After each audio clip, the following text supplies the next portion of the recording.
Hello and welcome to the Stockyard Industrial Lead. It's been a while since I've done a video, and I've been taking a little bit of time doing other things, not really focusing on the layout, and also working on some locomotives.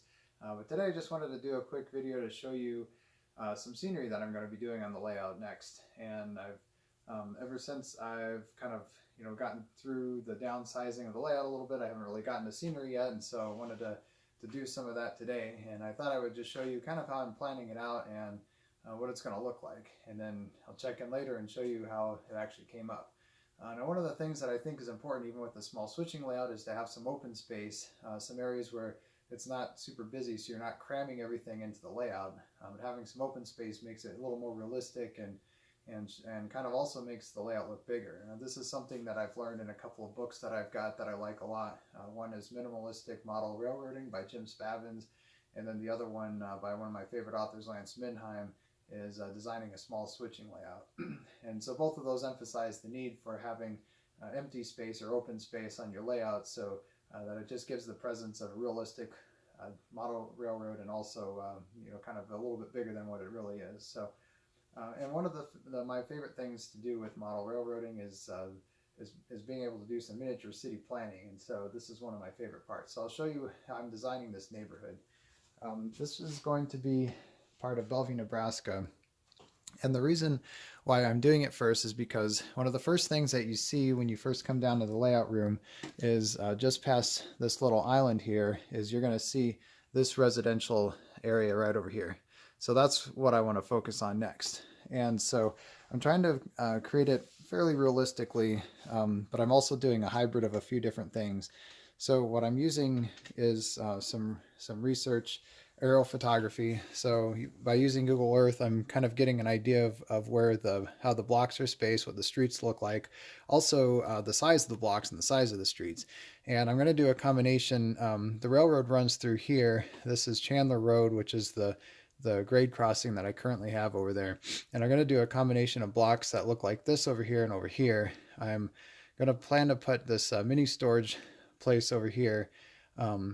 A church that I grew up going to over here is going to be part of the scene, and also some of these houses and the Sarpy Avenue. And then I'm also going to put a playground at the end, kind of by this creek crossing. So I think it'll look kind of cool. Now the one thing is I'm kind of doing this in reverse, because this is north and south, and the railroad is running to the south, so it'll be kind of reverse, but it should look really nice. Now one thing about Bellevue is it's a very kind of hilly and moisture, humid area, a lot of vegetation. So that's one thing that I'm going to try to do is get a lot of trees in this area. The other thing that I use is Google Maps Street View.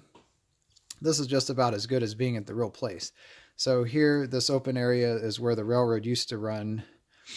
And here's some of the trees and vegetation I was talking about that have kind of crowded the area where the railroad used to go. And you can see the residential area up here that I'm going to model. There's the storage area. But this just gives you a really good idea, and I'll probably use one of these images for Cornhusker Road. So those are a couple of the tools that I use. I'll also probably do some site visits later, looking at the neighborhood a little bit more as I get into this project, but don't travel back to Bellevue a ton, so the online resources are really good. So looking at the scene that I have here, this is all just the mainline track basically. I've got my Chandler Road crossing here. I'm still working on getting this crossing automated, which is another thing that I want to do to complete the scene. So this is where I'm thinking of putting the storage area, which I still have to buy. The church, I'm going to mostly use that kit. I might do some kit bashing to make it look a little bit more interesting. And I've got the houses already built as part of a previous scene that I had with the layout before I started downsizing it. And then further in the back will be the park, and another house that I have to build back there, and then the park further back there.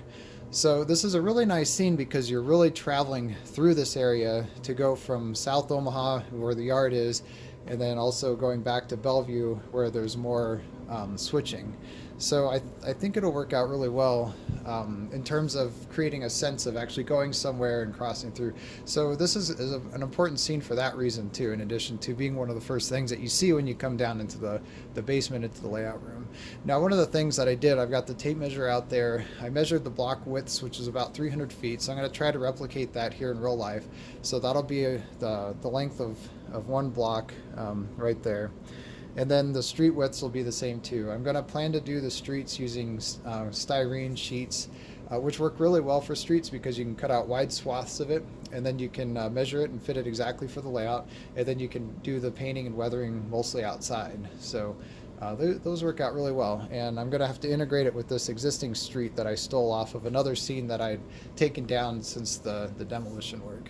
So that's how I'm planning to do the streets, and then I'll use mostly a lot of scenic material that I have for the grass and the trees. So that'll come after that. So my first plan is to get this all laid out with the streets and kind of start the structures, and I'll start getting into the scenery on either side of the track, and then kind of detail more of the structures. So yeah, that's my plan, and just wanted to go through that a little bit to show you how I kind of plan out a scene. And I think it's important to use the prototype reference and also measure things out kind of prototypically. It's okay to compress some things, and like I mentioned, I'm not following the scene exactly. I've got some like using the church over here that doesn't really exist, borrowing it a little bit. One of the other key things that I think is important is to try to make a scene look as kind of basic as possible, and so not making it too out of the ordinary. So in other words, I'm not going to try for something like putting a circus here, or I don't know, nothing fancy. That's why I was thinking the mini storage would be perfect, because that's basic stuff that you see in a suburban America that you would expect to see, right? And so it helps enhance the realism, I think, just putting in some basic houses and other stuff in here. So yeah, I just wanted to go through that, and I'll keep you updated as I work on this scene. Not sure how long it'll take, but kind of want to get this area going, and then I think after that I'll probably work on South Omaha and the yard area a little bit more, since I started that with the yard office structure. But I've got a lot to choose from. Anyways, so that's all I've got today. Just wanted to again do a quick little run through of that and show you kind of what I'm working on. And thanks again for tuning in, and I will try to keep up with the videos a little bit more here as we get into the new year. So thanks, and I'll see you all later.